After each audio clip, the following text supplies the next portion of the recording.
Tanto, meus amigos, se nós olharmos para o capítulo 6 de São Mateus, Jesus, antes de ensinar a oração do Pai Nosso, ele faz uma introdução.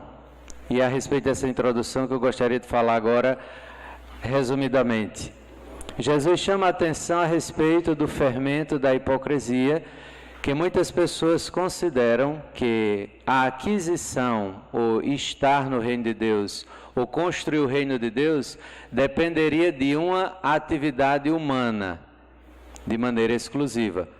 Como se o reino de Deus fosse uma produção humana, em que cada um se empenhasse, simplesmente assim, vamos construir o reino de Deus do nosso modo.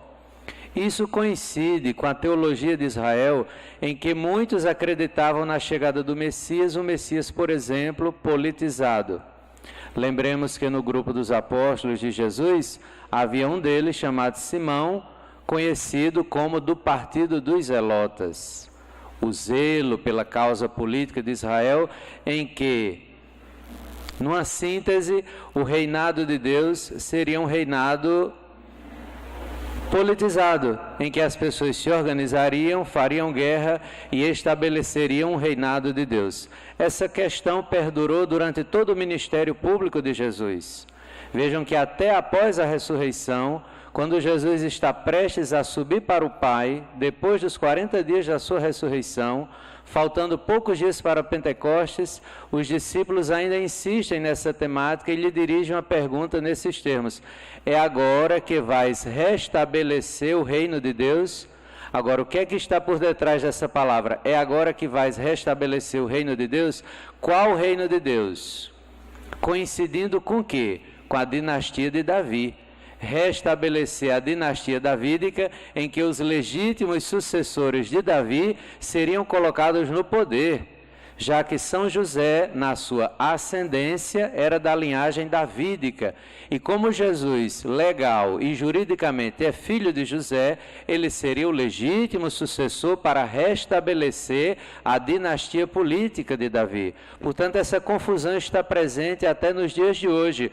Diríamos nós, uma teocracia mal entendida, um governo de Deus neste mundo regido apenas pela política e pela economia. Então Jesus chama a atenção no capítulo 6 de Mateus para essa questão preliminar. A construção do reino de Deus não se dá por uma convenção de partidos. O reino de Deus não será construído e muito menos adquirido através do momento em que as pessoas se organizarem politicamente para restabelecer uma ordem social. O reinado de Deus vai por outro viés, a partir de uma mudança de mentalidade e a partir da transformação dos corações, porque nós vamos procurar entender nessa primeira abordagem que o reinado de Deus não é uma organização, mas é uma adesão incondicional a uma pessoa, que é o próprio Jesus Cristo.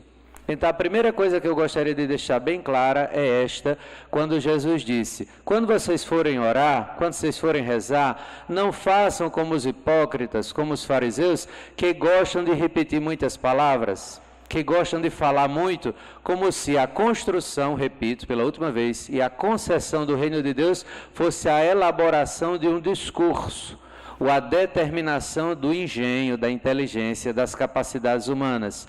Pelo contrário, quando vocês forem rezar, entrem no quarto, fechem a porta e adorem o Pai no coração, em silêncio. São João, ao contrário de Mateus, vai desenvolver o tema de outra maneira.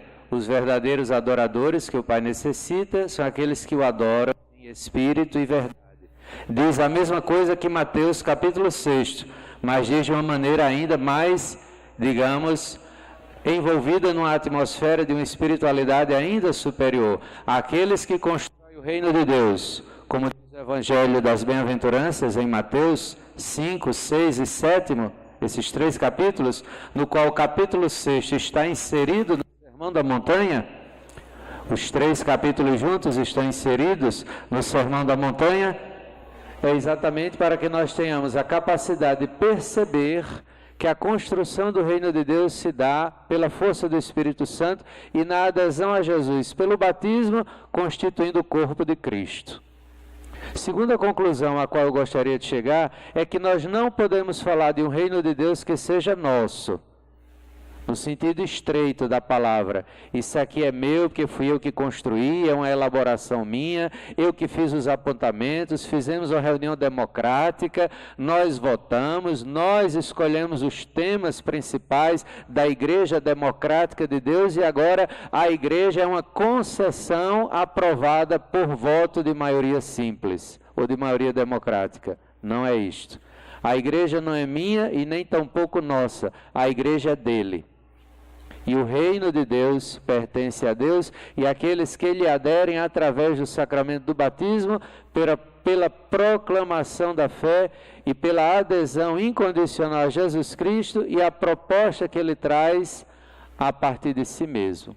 Essa já é uma segunda conclusão preliminar do tema que nós estamos aqui propondo de apresentar a vocês neste Consagra-te, conforme as informações do capítulo 6 de São Mateus. Não façam como os hipócritas que gostam de repetir suas orações, falar muitas palavras. Na verdade, entre no quarto e feche a porta e adore o Pai em silêncio. No segundo momento, continuando o capítulo 6, é que Jesus ensina propriamente a oração do Pai Nosso, que é uma oração de petição, que contém 7 pedidos particulares, que reivindicam os direitos de Deus. O terceiro aspecto preliminar que eu gostaria de apresentar. Jesus ensina o modo de fazer oração a partir da sua experiência de oração. Se nós vamos cotejar os evangelhos sinóticos, Mateus, Marcos e Lucas, e também compararmos com o evangelho de São João, que não faz parte dos textos sinóticos, foi no momento de oração que os discípulos aproximam-se de Jesus e lhe pedem: ensina-nos a orar como João Batista ensinou aos discípulos dele. Eu gostaria de recordar a todos um texto paralelo, que é o quarto mistério luminoso, o trecho da transfiguração de Jesus no Tabor.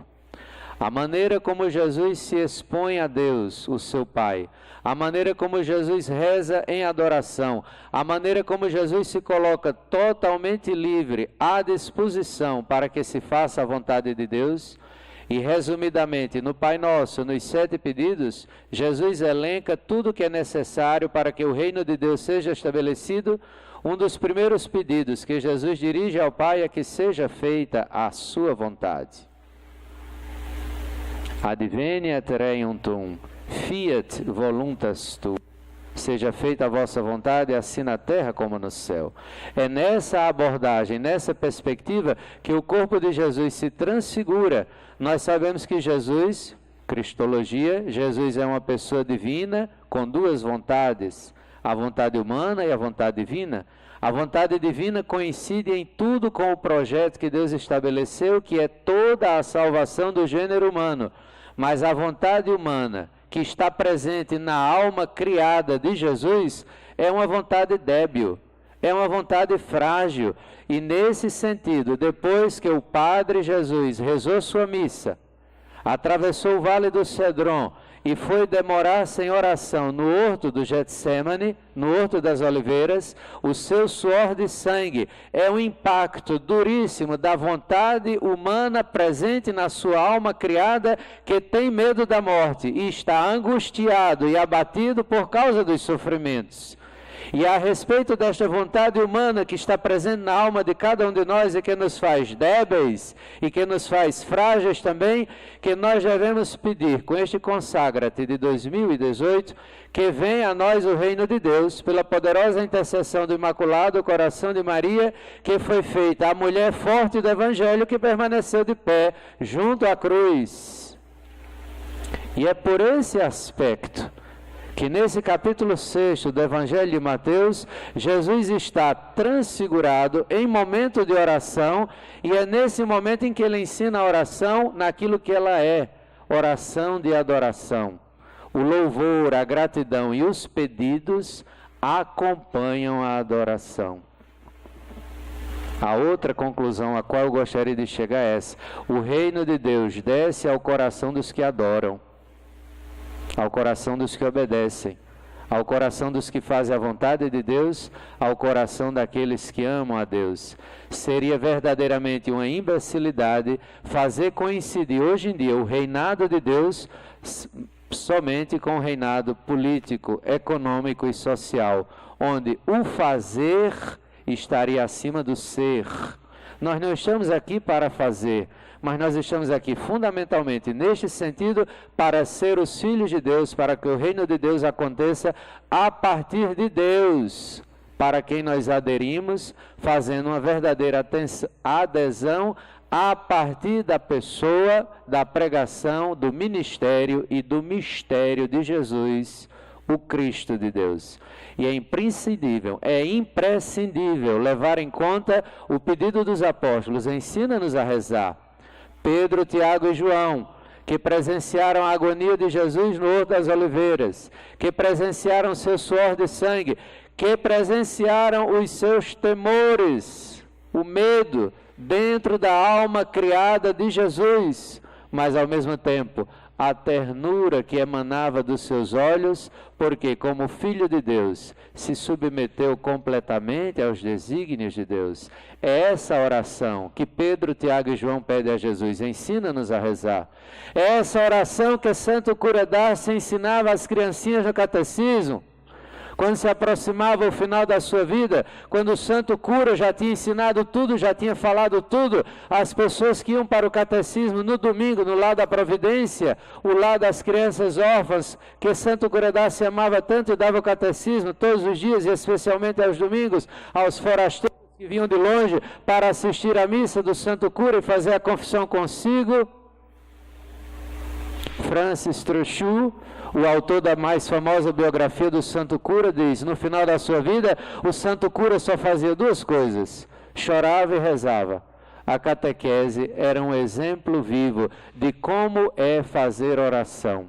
Jesus transfigurado incute na alma de Pedro, Tiago e João, e esse processo se dilata até atingir o grupo apostólico, e depois de Pentecostes, quando o reino de Deus entra em difusão através do Espírito Santo, com a presença materna de Nossa Senhora, será essa a presença, a força e a espiritualidade motivadora que vai fazer com que as pessoas subam, conheçam, reconheçam e adorem a Deus. Portanto, quando nós entramos em oração, entramos em contato conosco, entramos em contato com Deus, entramos em confronto conosco, fazemos guerra contra nossas paixões, apetites desordenados e especialmente contra nossa vontade rebelde, deliberando junto com Deus o que é mais importante, o que deve ser feito em primeiro plano e diante de quem nós devemos nos submeter para fazer uma adesão completa. E assim o reino de Deus vai crescendo e se desenvolvendo com a cooperação da igreja, que, como diz o Papa Bento XVI, a missão precípua, a missão primeira da igreja é impedir o crescimento do inferno neste mundo. O inferno, neste sentido, é o contrário do reino de Deus. Portanto, a consagração que nós fizemos à Santíssima Virgem pelo método de São Luís é fazer com que a minha vida coincida com a vontade de Deus na expansão do reino de Deus, impedindo o crescimento do inferno aqui na terra. E não se iluda, não é suficiente e não é tão simples dizer que o inferno é aqui. Não é. Diz a tradição da igreja que Jesus foi crucificado no Monte Calvário. Por que levaria esse nome? Porque ali estaria o crânio de Adão. E a cruz de Cristo teria sido cravada verticalmente em cima da sepultura de Adão, porque ali foi o primeiro jardim, o jardim primitivo, o jardim do Éden. Portanto, este mundo que saiu das mãos do Criador, que não é só o mantenedor, que não é só o Criador, é o Pai, criou tudo com ordem, com graça e com ternura para que nós vivamos bem. O pecado deformou. A nossa vontade rebelde usurpou o trono de Deus. Aqui não é o céu, mas também não é um inferno. É o lugar dos prazeres legítimos. Infelizmente está tudo bagunçado por causa de nossos afetos desordenados. Mas as dificuldades que passamos aqui, as provações que carregamos, especialmente as doenças, as guerras e todos os desvios, são penas, são privações, são desvios. Mas nós podemos afirmar, o inferno é infinitamente pior. O inferno é totalmente uma ruptura com o amor de Deus. Nós aqui estamos no vale das lágrimas, mas nós comemos o pão das lágrimas. Ainda temos um pouco de paz, um pouco de equilíbrio, um pouco de serenidade, exatamente quando rezamos. É como se nós estivéssemos dentro de um oceano furioso, mas quando nós rezamos, nós temos uma bolha protetora, que é o próprio Deus, que nos livra da tentação, que nos livra da provação, que nos dá um livramento imediato, ou antes, é o seu contrário, nos dá a capacidade, força e energia para viver no meio dessa desordem, como filhos do reino dos céus, como plantadores da semente do Evangelho, para que o reino de Deus possa crescer. E como nós resistimos? Fazendo um Monte Tabor aqui em Parnamirim, fazendo uma chácara que pertence, é propriedade privada de Maria, e aqui o cartão de acesso, a acessibilidade para este condomínio de Deus, é a consagração à Virgem Maria pelo método monfortino. Totus tuus, Maria, eu sou todo vosso. E aqui nós podemos adentrar, porque aqui nós carregamos as energias espirituais através da incessante oração do rosário, da confissão regular, da missa diária e da devoção a Deus, para que nós possamos resistir a qualquer tipo de manifestação de mal, para que o reino de Deus seja estabelecido. Então esta conclusão é bastante precisa e eu gostaria de destacá-la. Jesus disse no preâmbulo do capítulo 6, não sejais como os hipócritas, que acham que vão resolver tudo repetindo muitas fórmulas e fazendo muitas orações longas e demoradas, repetindo muitas orações. Entra no sigilo do coração, fecha a porta e adora o Pai. Agora sim, transfigurado pela oração, todo aceso pela caridade do Espírito Santo, Jesus consegue estabelecer uma ligação profunda com Deus e vai criando e desenvolvendo o reino de Deus a partir de si e a partir do coração de todas as pessoas, a partir da experiência dos apóstolos. Que nós possamos conservar essas informações preliminares para descobrir e detectar definitivamente que o reino de Deus vem até nós através da oração. E é por isso que nós rezamos, vinde Espírito Santo, vinde por meio da poderosa intercessão do Imaculado Coração de Maria, vossa amadíssima esposa. No ventre puríssimo de Maria Santa está aquele que é toda a salvação do mundo. No ventre materno de Maria, o céu estabeleceu-se. E depois que ele foi dado à luz na noite santa de Natal, o céu se expandiu e os anjos em coro, adorando a Deus, diziam, glória a Deus no mais alto dos céus e paz na terra aos homens por ele amados. A quarta conclusão a qual eu gostaria de chegar é que o reino de Deus que restabelece a paz, o reino de Deus que restabelece a paz, nasce a partir da glória que nós damos a Deus.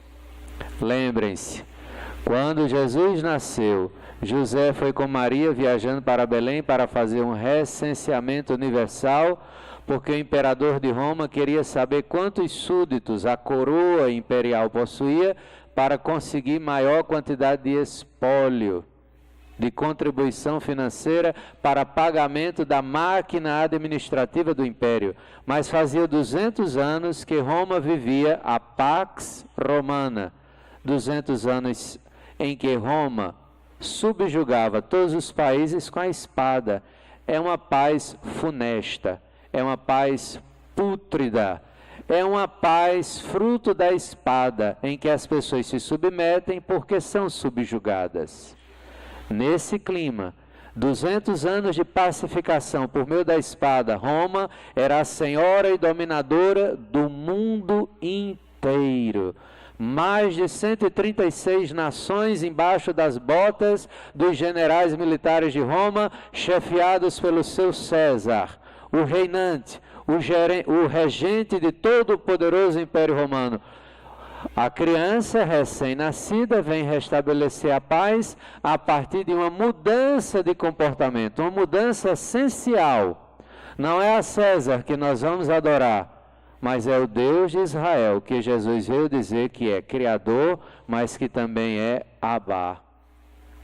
E quem fez a consagração pelo método Monfortino sabe que nós somos crianças, que quando estamos rezando o rosário, estamos balbuciando docemente o nome de papai e o nome de mamãe. Aqui está estruturalmente a mudança da realidade. Jesus apareceu no meio da Pax Romana, mas para restabelecer a paz definitiva com Deus a partir da cruz, a partir do derramamento do seu sangue, para que não haja mais violência, para que não haja mais maldade, para que não haja mais crueldade, para que não haja dominação de uns sobre os outros, como Jesus um dia deve ter ficado bastante irritado. Jesus estava falando da sua paixão, da sua morte, que iria ser cuspido, preso, traído, repetiu aqueles textos de Isaías, capítulo 53, arrancarão sua barba, terá um aspecto asqueroso, nojento, diante dele vão tosquear, diante dele vão menear a cabeça, não vão reconhecer a sua beleza, porque a beleza estará fugidia. Jesus falando do discurso da sua morte, e a mãe de Tiago e João lá atrás falando em grandeza, em política. É o cenário de hoje aqui no Brasil. Jesus falando de morte, de ressurreição, de entrega na cruz, de sacrifício, de sacramento, e as pessoas corruptas, as pessoas dele, lá no final da fila, corruptas como elas só, falando de política, de prestígio, de poder. Aí lá vem aquela mulher, mãe de 2 apóstolos. Veja a influência que essa mulher tem no grupo. Veja a influência que essa senhora devia ter no grupo, mãe de 2, fez todo o cenário, chegou na frente e ajoelhou-se, para dizer que o pedido que iria fazer era uma coisa séria, e ela solenizou a situação. Quando tu começares a reinar, concede que meus 2 filhos, Tiago e João, governem ao teu lado, um à direita e outro à tua esquerda. Até o final do mundo, o reino de Deus vai sofrer violência, a partir daqueles que estão dentro da própria igreja. É o cenário de hoje que Nossa Senhora em La Salette, em 1846, já havia falado. Assim como naquele país muito pobre da África, chamado Ruanda, onde em 1994, no dia 7 de abril, dentro da Páscoa de Jesus, Nossa Senhora, alguns anos antes, apareceu na cidade de Kibeho, a umas videntes, e começou a dizer: se vocês não rezarem o rosário todos os dias, em todas as famílias, em todas as casas, haverá uma grande mortandade aqui em Ruanda. Muitas pessoas foram a Kibeho, muitas pessoas fizeram peregrinações, muitas pessoas reconheceram, a autoridade eclesiástica da igreja oficial reconheceu as aparições como verdadeiras e válidas, mas muitas pessoas não se submeteram às orientações que o céu mandou através da sua embaixatriz, Nossa Senhora. Em 1994, o presidente eleito da Ruanda, que era favorável à etnia Tutsi, que estava sobrevoando o país em um avião, o avião foi abatido, o presidente morre no acidente, entre aspas, e a tribo Hutu toma o poder. Mandam buscar facões na China, que foram vendidos a 10 centavos. Foram adquiridos na China por 10 centavos cada facão. O presidente interino da tribo Hutu distribuiu um facão na mão de cada pessoa. E durante 3 meses, toda a população Tutsi foi estuprada, esquartejada, assassinada, os bens confiscados, as casas incendiadas. Em 100 dias, 1.200.000 pessoas Tutsi foram eliminados no maior genocídio dos tempos modernos. A gente só fala na Segunda Guerra Mundial. Pouca gente sabe do genocídio da Ruanda e dos outros extermínios. Onde é que eu quero chegar? O céu sempre se antecipa. Em 1846, dia 19 de setembro, uma aparição de 30 minutos. 30 minutos ela falava e chorava ao mesmo tempo. Ela antecipadamente disse tudo o que nós estamos passando hoje, na igreja, nos governos e no clero. A evasão, a derrocada da fé, a prostituição da fé, a substituição da fé, a imoralidade dos costumes, todas as piores depravações que hoje os governos estão legitimando e aprovando, a mensagem de La Salette deve ser recuperada. Onde é que eu quero chegar com essas informações? Até o final do mundo, o reino de Deus vai sofrer violências. Jesus disse um dia no Evangelho: só os violentos entram no reino dos céus. O reino de Deus e a igreja junto é atacada violentamente pelos de fora e agora pelos de dentro. Paulo VI, que foi canonizado domingo passado, numa homilia da solenidade dos santos apóstolos Pedro e Paulo, na década de 1970, que foi a década que ele próprio morreu dia 6 de agosto de 78, dia da transfiguração de Jesus no Tabor. Paulo VI, em junho, dia 29, já disse: por uma fresta na igreja do Senhor, a fumaça de Satanás entrou.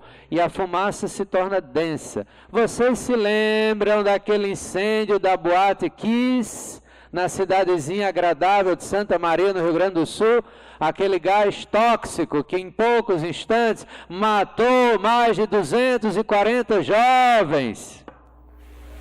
Se aquele gás matou a flor da juventude do Rio Grande do Sul, dentro da Boate Kiss, palavra inglesa quer dizer beijo, o que é que eu vou dizer a respeito da fumaça de Satanás?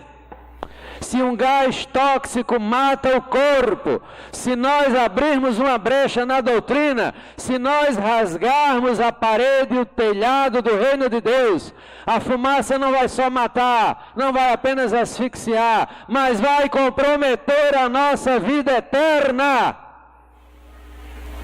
O reino de Deus é atacado por fora e agora por dentro. E Nossa Senhora está juntando os últimos apóstolos da humanidade para que façam outra espécie de violência.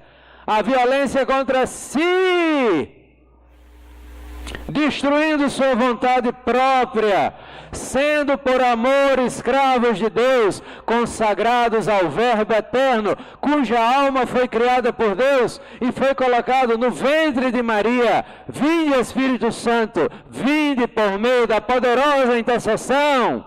Como ela disse sim a Gabriel outrora, que o sim de Maria atraia para este mundo a bênção de Deus, impedindo o castigo e mais ainda as maldições.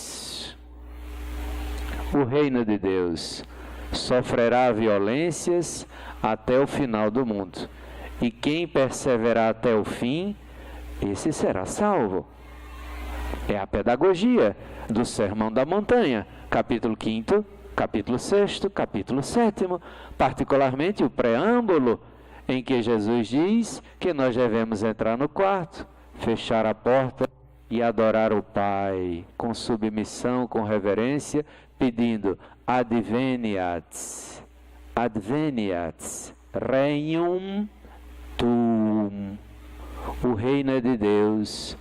Não é uma conjectura política, não é uma concessão democrática, como alguns pensam que a igreja é uma democracia e que se nós nos reunirmos e distribuirmos um voto de legenda, nós vamos colocar o que é que eu quero da igreja. Tem muita gente agora que está pensando dessa maneira, que a igreja vai mudar, que a igreja vai virar uma coisa totalmente diferente de tudo que ela fez e ensinou durante simplesmente os últimos 2 milênios de cristianismo. Porque muitos pensam um reino de Deus para mim. Nós não dizemos, venha a nós o meu reino. Adveniat regnum tuum. venha a nós o reino de Deus, como foi forjado na cruz do Calvário.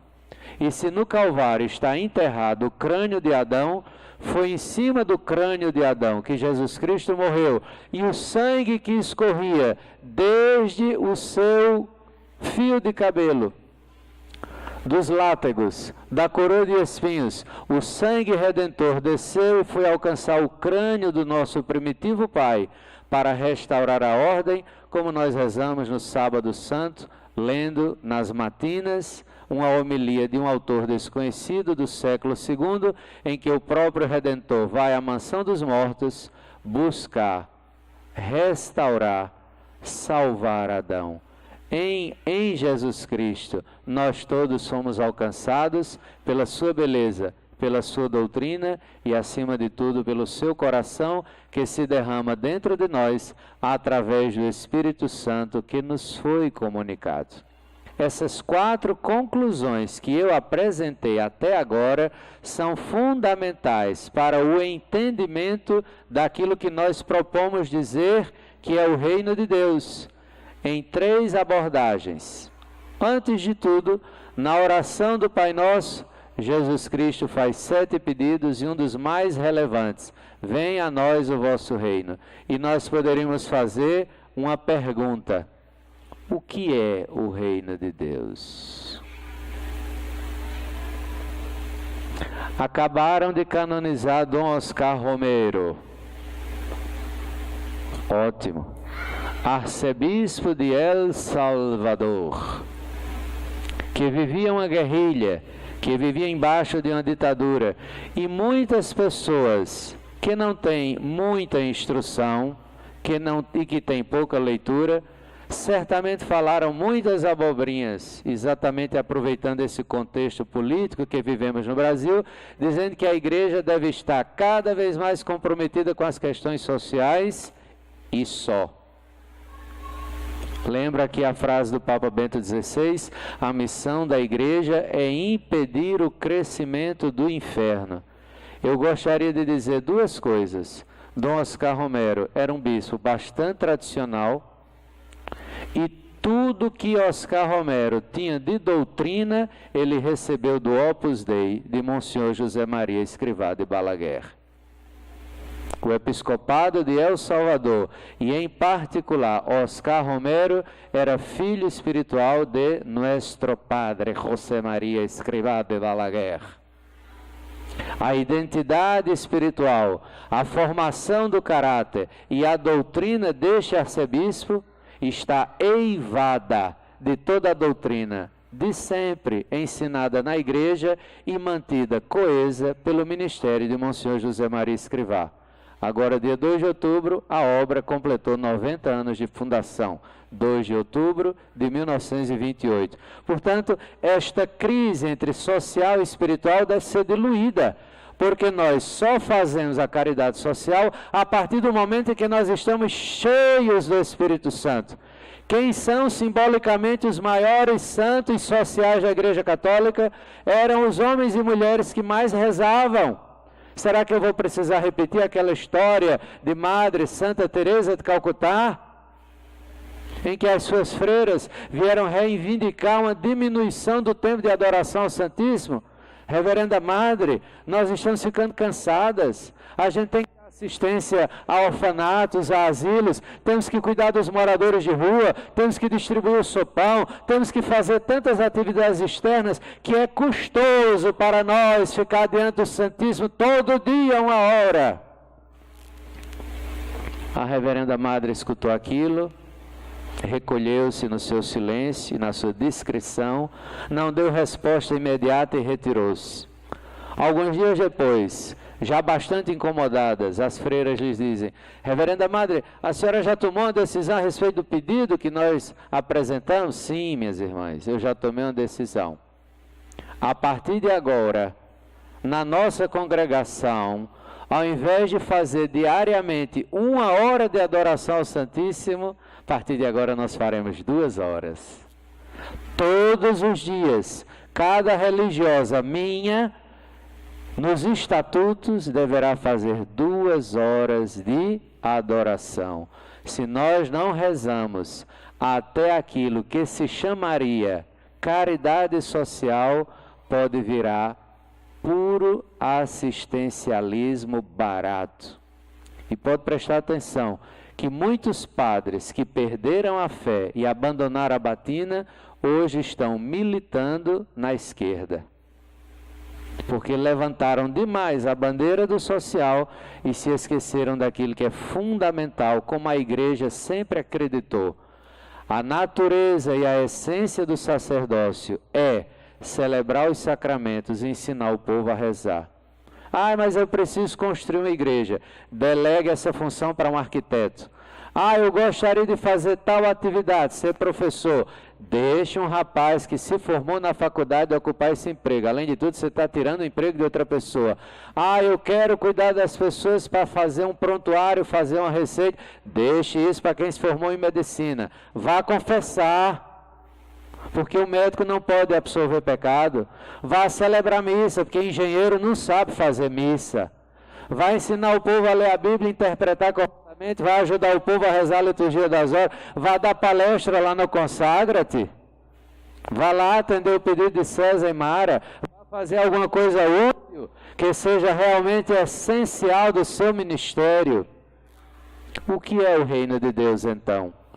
Papa Bento XVI, que é teólogo alemão e que viveu na pele a crueldade dos inícios da teologia da libertação, ele próprio, quando era jovem, já doutor em teologia, foi convidado para ser um dos peritos do Concílio Vaticano II, que acreditou plenamente no concílio, que ele seria de fato uma primavera da igreja, quando ainda durante o concílio ele começou a perceber os desvios, e que o concílio midiático, o concílio da mídia, o concílio de algumas pessoas que estavam querendo repropor uma mudança de ventos do concílio, Hans Küng e outros teólogos suíços e alemães dizem que Ratzinger se tornou um traidor. E Ratzinger faz a réplica dizendo: quem traiu o concílio foram vocês. Vocês que começaram a distorcer e mudar completamente o rumo das coisas. E a partir daí, a confluência das ideias é estabelecer o reinado de Deus, seria a elaboração de um contexto meramente sócio-político, econômico. E Papa Bento XVI, na emergência da discussão, repropõe a baliza principal, que ele já havia escrito na década de 1970, aquele livro traduzido aqui pelas edições Loyola, Introdução ao Cristianismo, ou então aquele outro, Dogma e Fé, ou então aquela entrevista que ele concedeu a Vittorio Messori, no ano de 85, 20 anos depois do concílio, o cardeal Ratzinger se interrogando sobre o desenvolvimento saudável do concílio. Basta pesquisar e ler, é pura leitura. Temos que nos imbuir de certezas para ter um norte sobre o qual nos confiar. E o Papa Bento XVI diz: Jesus propôs o reino de Deus, e o que chegou? Ele mesmo. Essa frase é a frase mais magistral desta minha palestra, exatamente porque não é minha, é de Bento XVI. Jesus apresentou o reino de Deus. Qual foi a novidade que veio? Ele. Você quer o reino de Deus? O Consagra-te de 2018 se propõe a estabelecer o reino de Deus. Está aqui. O reino de Deus é aderir a uma pessoa e permitir que esta pessoa seja o parâmetro da minha vida, das minhas decisões e das minhas escolhas, especialmente as mais difíceis, as mais complicadas e as mais exigentes. São 3 as abordagens para o tema do reino de Deus. A primeira sentença principal: Jesus é o reino de Deus. Jesus ressuscitou, ascendeu, mandou o Espírito Santo para que o reino de Deus continue. A promessa de Jesus não é simpática apenas, é verdadeira. Eu estarei convosco todos os dias. A nossa felicidade está aqui. A nossa esperança está aqui, a nossa força está aqui. Na ascensão, Jesus subiu com o nosso corpo, este corpo frágil, este corpo débil, que foi assumido por Deus e foi colocado à mão direita de Deus. Na glória do céu, na Santíssima Trindade, gloriosamente reinando, está Jesus, homem, pessoa divina. Pessoa divina, homem Jesus, nosso Salvador, nosso Redentor, o nosso Cristo que nos amou, que não criou esse mundo apenas no plano material. Nós contemplamos os astros, as estrelas, nós gozamos de saúde, nós estudamos, nós procriamos, nós produzimos, nós crescemos intelectualmente. Mas isto não sacia, não satisfaz. Santa Teresinha do Menino Jesus, tuberculosa, que morreu com 24 anos de idade, passou 9 anos morando no Carmelo, cuja festa celebramos dia 1º de outubro, nos ensina a sua definição de oração. Oração é um colóquio com Deus, é entregar-se a Deus, é colocar-se nos braços de Jesus para que Ele nos ajude a subir, como um elevador. Ela morava em Alençon e viajou algumas vezes para Paris, e antes de entrar no Carmelo, ela conheceu os elevadores. Deve ter entrado em algum edifício que já possuía elevador, em Paris, uma capital da Europa, das mais bonitas e mais exuberantes. Teresinha usou o ascensor e imediatamente, já que a sua alma é muito forte e a sua espiritualidade muito inteligente, imediatamente fez a comparação. Jesus é o ascensor, é o elevador divino. Quando nós rezamos, nós nos colocamos nos braços de Jesus, a gente aperta o botão da oração, mas quem nos faz subir até Deus é Jesus. Não é mérito nosso. Permitimos que o reino de Deus cresça e se desenvolva na medida em que nós nos entregamos com confiança. E para onde Jesus nos levará? Para a direita do Pai. A partir do momento que nós elaboramos uma cidade humana mais fraterna e mais humana.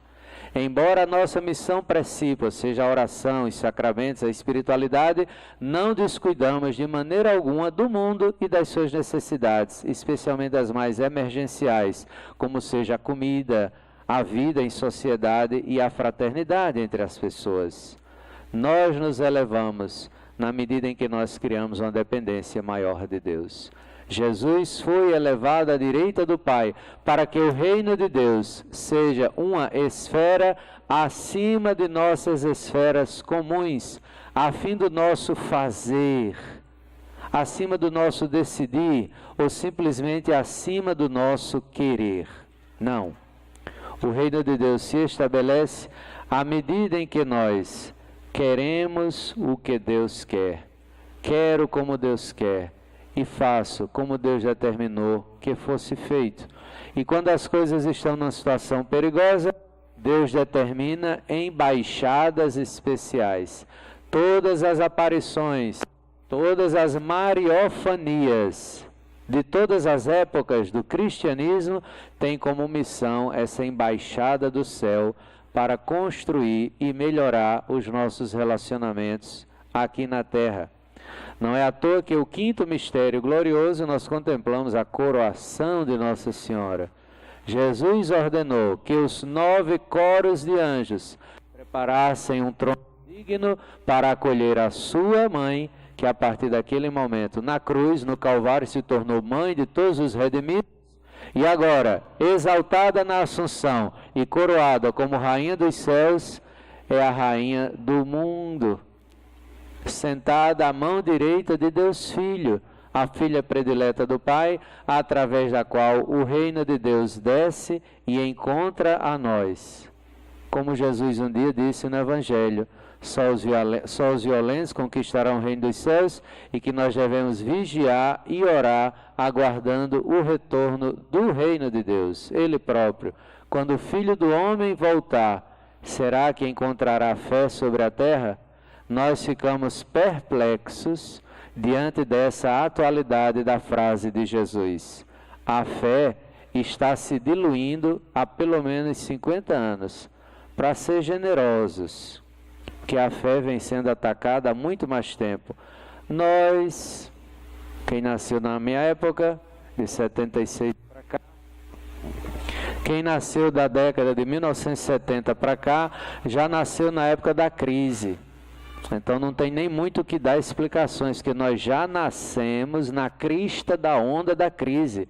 Agora, nossos bisavós, que viveram um catolicismo diferente do nosso, se vivessem hoje, ficariam completamente horrorizados daquilo que nós chamamos catolicismo hoje. Em muitos aspectos da fé, não houve progresso algum, só houve recuos. E pior, não é só uma crise de fé, é uma autêntica traição. Uma autêntica traição. E o reino de Deus, que é uma pessoa, Jesus, ajudar-nos a subir para estarmos permanentemente à direita do Pai, assim como Ele subiu com o nosso corpo. Por isso, como é que Jesus dizia ontem no Evangelho? Vocês que estiveram aqui com o Edivan, a missa de inauguração, ontem à noite, como é que Jesus dizia, meu Deus? Vós valeis muito mais do que muitos pardais. Não tenham medo de quem mata o corpo. Tenham medo de quem pode prejudicar a fé, de quem pode matar a fé e comprometer a alma de vocês. Portanto, nós não temos mais medo de que nos matem, que nos agridam, que nos machuquem, que nos maltratem. Por meio de Jesus, o reino de Deus foi estabelecido e Ele está sentado à direita do Pai. O nosso lugar, definitivamente, é junto de Cristo, lá no céu, na glória. Por isso que nós não temos exageradas precauções se estamos perdendo a saúde. Devemos zelar pela saúde. Veja o fundador de vocês, é médico. Eu não preciso falar nesses aspectos. Temos que ter consultas periódicas, temos que nos precaver, temos que nos zelar, mas não exageradamente, como se isso fosse o mais fundamental. Quem participou da missa domingo passado, levante a mão. Quem lembra da primeira leitura da missa de domingo? Leitura do livro da Sabedoria. Eu fiquei de queixo caído quando o autor sagrado disse assim: amei a sabedoria mais do que a saúde e a beleza. Que leitura atual! Quais são os piores pecados que nós cometemos neste século XXI? A hipocrisia e a idolatria de uma saúde eterna. Criatura, você vai morrer de câncer. Você vai morrer de leucemia. A minha região do Seridó é cheia de urânio. A minha cidade, Carnaúba dos Dantas, a cidade de Cruzeta, a cidade onde eu moro, Jardim Seridó, tem urânio para dar, para vender e para dar de graça. Urânio misturado com água. Os índices de cânceres na região do Seridó são elevadíssimos. Deixe de ser besta, criatura, você vai morrer de câncer. Você vai morrer no mínimo com Alzheimer, um acidente automobilístico, um sequestro, um ato de violência brutal. Deixe de ser besta. Achar que você vai ter uma saúde eterna e que você até o final da sua vida vai gozar de plena saúde. Padre Antônio Vieira, um dos maiores pregadores do Brasil em língua portuguesa, morreu senil, demente, abestalhado, não sabia mais de nada. Chamaríamos hoje de Alzheimer, porque o nome é novo, mas a doença é antiga. Deixe de ser tolo. Ame a sabedoria. E quando você se ajoelha diante do Santíssimo Sacramento na missa para fazer o ato de consagração, para quem nós estamos nos consagrando? Para a sabedoria eterna. A leitura de domingo dizia: amei a sabedoria mais do que a saúde e mais do que a beleza.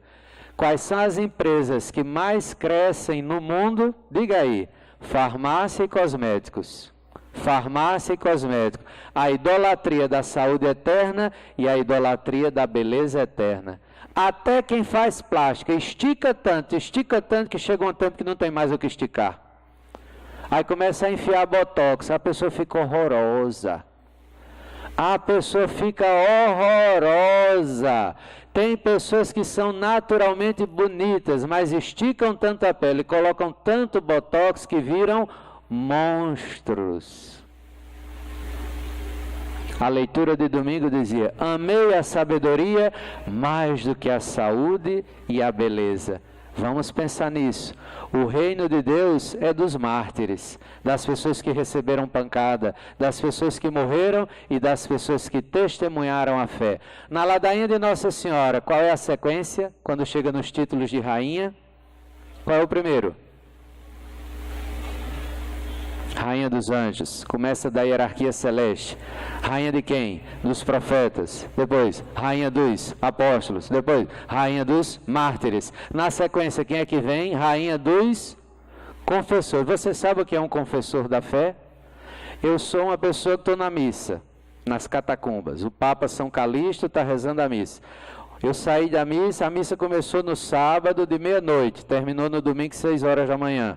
As leituras do Antigo Testamento, as preces dos fiéis, a homilia, a distribuição da Eucaristia, depois termina tudo com uma grande refeição, um ágape. Quando a gente sai discretamente das catacumbas, de duplas, de trios, de quatro, vai saindo de 3 em 3, de 2 em 2. Mas um soldado me pegou e me prendeu. Eita! Fui para o cárcere, recebi uma surra, fui humilhado, mas não me mataram, eu sobrevivi. Eu não sou mártir, eu sou um confessor da fé. Imagine no próximo domingo, quando eu chegar para participar da missa, todo lascado, todo ferido, todo machucado, quando aquela pessoa entrava no recinto, nas catacumbas, para participar da missa, a veneração por aquela pessoa viva, porque ele trazia na pele as marcas do seu amor a Jesus. Isso com relação a um confessor da fé. Depois da ressurreição, imagine a presença de Nossa Senhora. Quando aquela mulher, por mais discreta que ela era, chegava discretamente para assistir à missa celebrada por São João, ou pelo próprio São Pedro. Quando as pessoas chegavam e se acotovelavam, dizia: sabe quem é? É a mãe do Senhor. Vocês acham que é como os protestantes dizem, que a gente começou a adorar Maria na Idade Média, idolatrá-la, enfeitiçar a imagem de Maria como se ela fosse um ídolo inventado pela Igreja Católica?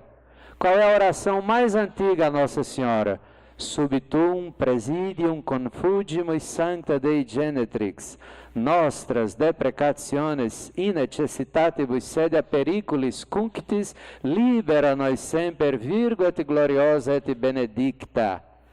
Esta oração encontraram pela primeira vez num pedaço de papiro no ano 200. Ela morreu com mais de 80, diz a tradição. Final do século I. Nossa Senhora já recebia uma veneração particular, com muita evidência, já nos tempos apostólicos, no pós-Páscoa. Imagine a presença de Nossa Senhora, que impacto extraordinário ela deveria provocar. E Maria é apresentada para nós, na conclusão desta primeira palestra, como a Jerusalém Celeste, que é a segunda abordagem para o tema de hoje. À direita do Pai, Jerusalém Celeste e, por fim, Nossa Senhora, que vem para reunir os apóstolos dos últimos tempos. Como é que a gente reza no ofício? Cidade do Altíssimo, Porta Oriental. Ela é uma cidade fortificada. Quem entra por Maria, como diz São João Paulo II na encíclica Rosarium Virginis Maria, João Paulo II tinha umas tiradas surpreendentes.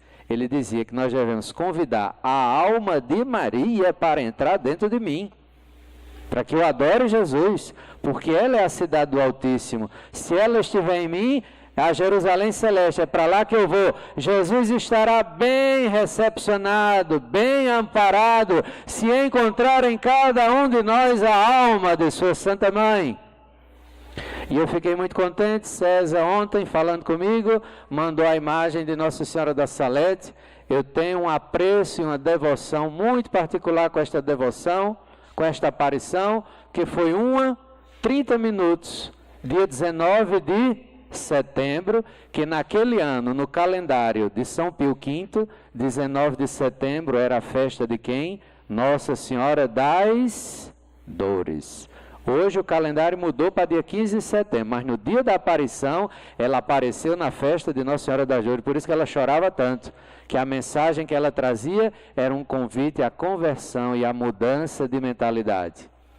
Permita, Deus, que o seu Espírito Santo seja derramado sobre nós, que o reino de Deus possa se expandir dentro do nosso coração e Nossa Senhora consiga não convencer, mas atrair cada um de nós para que queiramos ser, de fato, os apóstolos dos últimos tempos, para convocar o mundo para entrar no reino de Deus e para que nós todos nos tornemos discípulos de Deus. In nomine Patris et Filii et Spiritus Sancti. Amen. Pater noster